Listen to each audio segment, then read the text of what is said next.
BJP सांसद बांसुरी स्वराज ने आम आदमी पर निशाना साधते हुए कहा कि आम आदमी पार्टी के टूटे वादों का नतीजा है जो जनता झेल रही है। दिल्ली में बिजली के बिलों की दोहरी मार पड़ी है।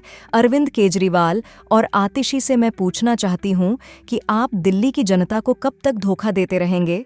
वहीं बीजेपी सांसद मनोज तिवारी ने कहा, जेल से लौटने के बाद पहली बार सार्वजनिक रूप से सामने आने पर केजरीवाल ने दावा किया कि उन्होंने पानी और बिजली के बिल शून्य कर दिए हैं, लेकिन लोगों ने जवाब दिया कि उन्हें कोई लाभ नहीं हुआ है और अभी भी लंबे बिल आ रहे हैं। आम आदमी पार्टी का एक बहुत पुराना फॉर्मूला है, झूठे वादे और जनता के ऊपर बढ़ता बोझ, और ये है उनके टूटे हुए वादों का दंश जो जनता को सहना पड़ रहा है।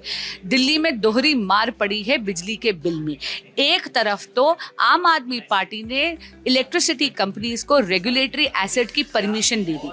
ये है टैरिफ पॉलिसी। सुप्रीम कोर्ट के आदेश के कारण ये टैरिफ पॉलिसी एक स्टैट्यूटरी डॉक्यूमेंट है जो दिल्ली सरकार पर बाध्य है। इसका क्लॉज 8.2.2 अगर आप इसमें देखें तो ये कहता है कि रेगुलेटरी एसेट की अनुमति आपको केवल तब देनी चाहिए जो बहुत रेयर केस हो, जैसे कि नेचुरल कैलामिटी।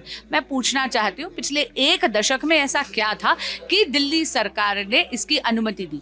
अगर इसी क्लॉज को देखें तो ये क्लॉज ये भी कहता है कि इन रेगुलेटरी एसेट्स की रिकवरी दिल्ली सरकार को 7 बरस के अंदर अंदर करनी चाहिए थी। दिल्ली सरकार ने ऐसा नहीं करा और दिल्ली की जनता पर 21,000 करोड़ रुपए का कर्ज अब लाद दिया है। और दोहरी मार इसलिए कि ये जो कंपनीज को दिल्ली सरकार को पैसा देना था, यानी जो जनता का पैसा है, वो दिल्ली सरकार ने रिकवर नहीं करा। ये ड्यूज अब 26,000 करोड़ रुपए तक पहुंच गए हैं। माननीय अरविंद केजरीवाल जी और माननीय मुख्यमंत्री आतिशी जी से मैं पूछना चाहूंगी, आप कब तक दिल्ली की जनता के साथ ऐसा विश्वासघात करते रहेंगे? और ये तो निश्चित है कि अगर आपकी सरकार वापस आ गई चुनाव के बाद तो दिल्ली में बिजली के बिल बहुत ज्यादा बढ़ जाएंगे, क्योंकि ये सारे के सारे 21,000 करोड़ रुपए और 26,000 करोड़ रुपए की भरपाई होगी कहां से? जनता पे ही तो आप डालेंगे। एक दशक से यहां पर आम आदमी पार्टी की सरकार है, एक बार भी ऑडिट नहीं हुआ। मैंने कहा ना, दिल्ली माननीय केजरीवाल जी के टूटे हुए वादों का दंश सह रही है और इसीलिए अब दिल्ली बहाने नहीं बदलाव चाहती है। आम आदमी पार्टी का प्रचार नहीं, परिणाम चाहती है। इस समय दिल्ली में एक रंगा सियार फिर से घूम रहा है, एक नया झूठ परोसने की कोशिश कर रहा है। मैं अरविंद केजरीवाल की बात कर रहा हूं। मैंने अभी देखा कि जब वो जेल से आए, मुख्यमंत्री की कुर्सी चली गई, अपने रिमोट को मुख्यमंत्री बना दिया, अब वो गलियों में घूम रहे हैं। पहले दिन जब गए तो गली में कहे, देखा ना, पानी का बिजली का बिल 0 कर दिया ना हमने। अब लोग सामने से कह रहे, नहीं हुआ नहीं हुआ, आ रहा है, बहुत लंबा लंबा बिल आ रहा है।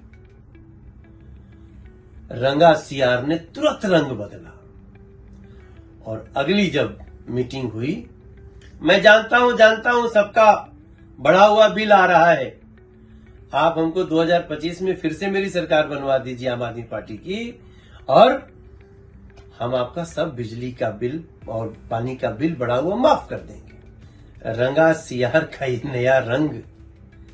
भाई, सरकार आपकी, रिमोट कंट्रोल की मुख्यमंत्री आपकी, पूरी दिल्ली की सत्ता है आपकी, आपको अगले चुनाव में क्यों इंतजार कराना है? आपने तो कहा था कि बिजली पानी सब माफ है, तो बिल ही कैसे आ गया? बिल कैसे आ गया पहला सवाल है, और दूसरा सवाल है, अगर आ गया तो फिर अगली सरकार में क्यों, आज की सरकार में माफ क्यों नहीं होना चाहिए?